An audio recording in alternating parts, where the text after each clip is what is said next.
Tech BD guide চ্যানেলের পক্ষ থেকে আপনাদেরকে স্বাগতম। আজকে আমি আপনাদের সাথে ক্লিপিং মাস্ক নিয়ে আলোচনা করব। ক্লিপিং মাস্কটা খুবই গুরুত্বপূর্ণ।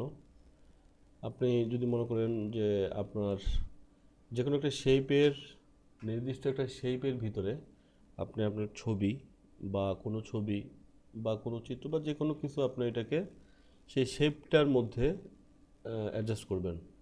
তো সেক্ষেত্রে আপনি ক্লিপিং মাস্ক করতে পারেন। ক্লিপিং মাস্ক করার জন্য আপনি একটি ছবি নিয়ে আসেন।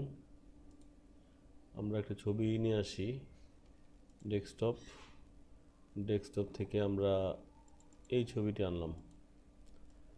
এখন এখানে দেখেন, এখানে কিন্তু একটু এই যে সাদা অংশ আছে, প্লাস হচ্ছে সাথে এই যে একটা সার্কেল আছে।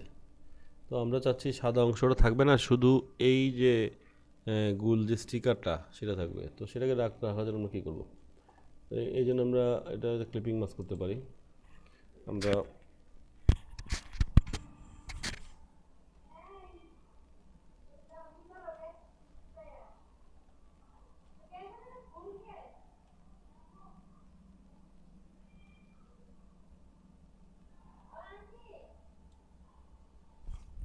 এখন দেখেন, আমরা যে একটা বৃত্ত নিলাম, স্ট্রোকটা অফ করে দিই। এই বৃত্তটা সেই স্টিকার অনুযায়ী নিলাম। এখন আমাদেরকে যেটা করতে হবে, দুইটাই সিলেক্ট করতে হবে। বৃত্তটাও সিলেক্ট করলাম এবং সার্কেলটাও, অরিজিনাল যে পিকচারটা সেটা সিলেক্ট করলাম। এখন আপনি হচ্ছে অবজেক্ট থেকে ক্লিপিং মাস্ক মেক, অথবা শর্টকাটে করতে চাইলে Ctrl+7, কিবোর্ড থেকে Ctrl+7, যে ক্লিপিং মাস্ক হয়ে গেল। খুবই সিম্পল। এটা আপনারা অনেক জায়গায় আপনাদের লাগবে।